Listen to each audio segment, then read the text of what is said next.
Tita woke up with a start. She was experiencing intense cramping in her stomach, a sign that her menstrual period was here. The severe pain made her wish sometimes she was a man. When she was still married, her period felt like a curse, showing up every month without fail, meaning that she failed at conceiving yet again that month. The singular act that would truly make her a woman kept evading her, and her potential children came out as blood clots. Thankfully, she is in a better headspace now. She carefully got out of bed, grabbed a change of underwear and a sanitary pad, and went to have a bath. She felt some relief after the bath. She reached for some ibuprofen in the drawer by her bed. As she swallowed the pills, she prayed silently, a practice that she had rediscovered recently. Dear God, you know my desire to have children. I know you're the one who placed the desire inside of me. You have formed my body in my mother's womb.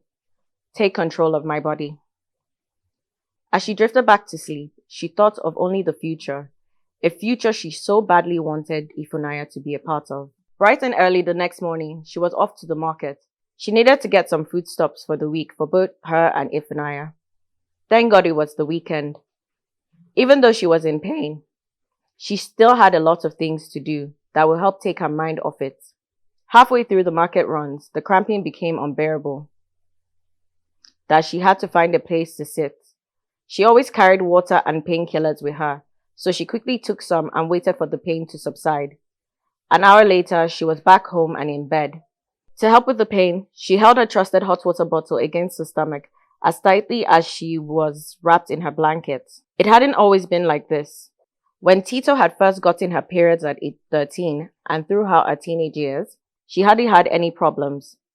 By the time she reached her 20s, her periods had stopped being regular, and when she managed to get them, they came with excruciating pain. Her insides usually felt like someone was wringing a wet piece of cloth.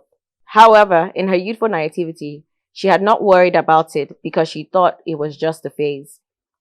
She soon found out the hard way that it wasn't a phase. The first miscarriage after she got married marked the start of her journey in the fight against infertility.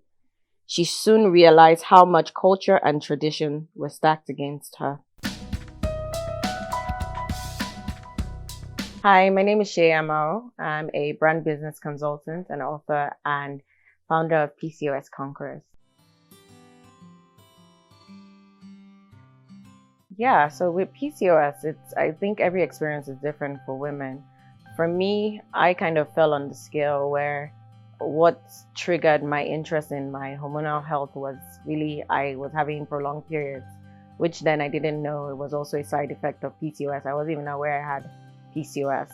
But the more I look back at when I started having these issues, I realized the first time I had issues with my period was like when I was 18. And at 18, what happened was I didn't see my period 1 month. I went to see a doctor. She was a female doctor. She's an Indian woman with my mom.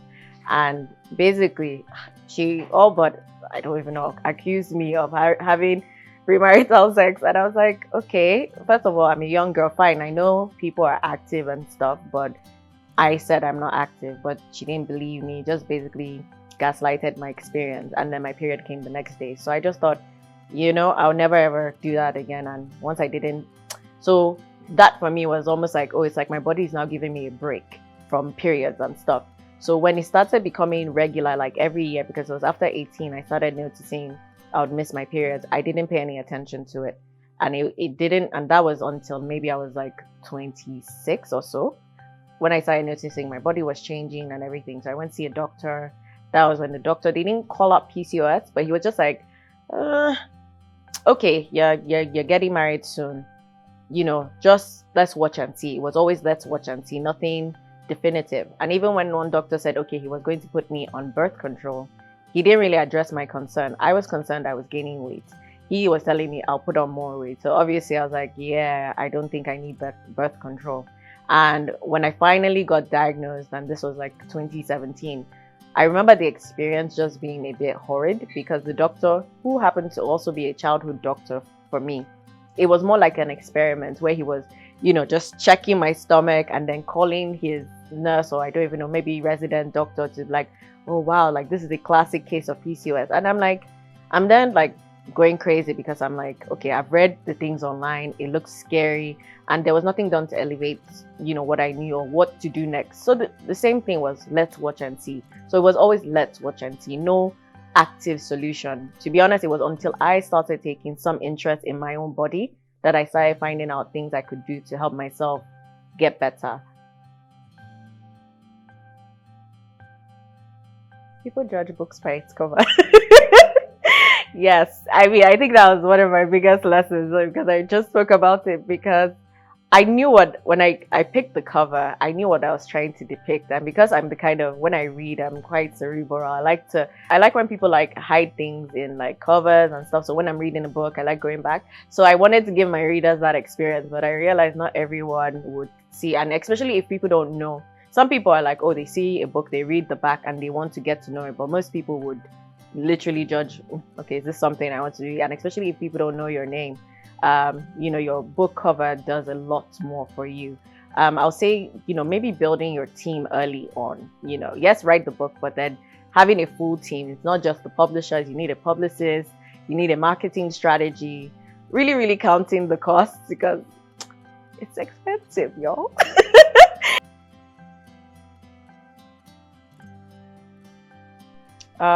Well, it happened during lockdown, so I think, yeah, we're stuck at home. So that was, I don't know if I'll call it, okay, I'll call the challenge, kind of getting discovered because I've never written a book before. People don't know me. So it was almost like coming into like a whole market and trying to get the message and not really knowing the process. There was nowhere I could go to be like, and I'm sure maybe there was, but I couldn't really find anything.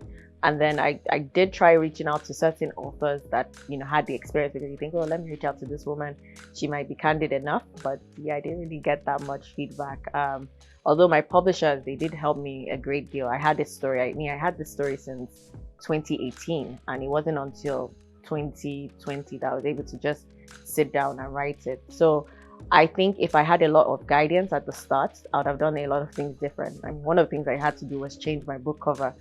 So having that kind of guidance, at least it would have known, oh, this might not work, the people might misinterpret it, that kind of thing. But I just said, you know what, I'm just going to go for it and then learn from my mistakes and just see how as I go. And that's how it's been for me. I've been figuring things as I go. I feel like I have an authentic story and, hopefully it sells itself and gains the traction.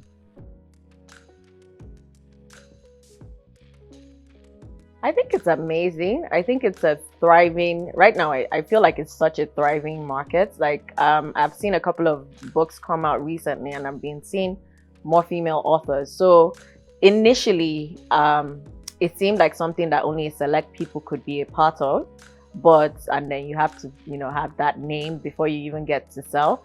But I'm seeing more people kind of break the glass ceilings with their books, like once they understand the market. So it's something like I want to get into even more. Like I just wrote a book and I'm like, okay, cool. I wasn't thinking I was going to really delve into it. But the more I started connecting with more authors, the more people seeing their books, Dami Adetu, she has a beautiful book called Home.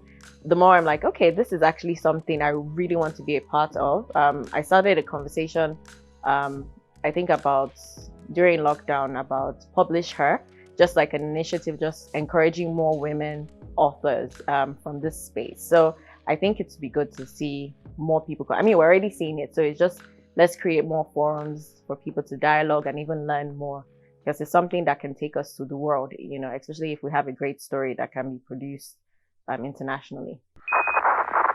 Switch to on, light on. Switching command to internal. Expectedly back, DW. Fuel tank pressure 60 on 55. Your nav state with back and is perfect.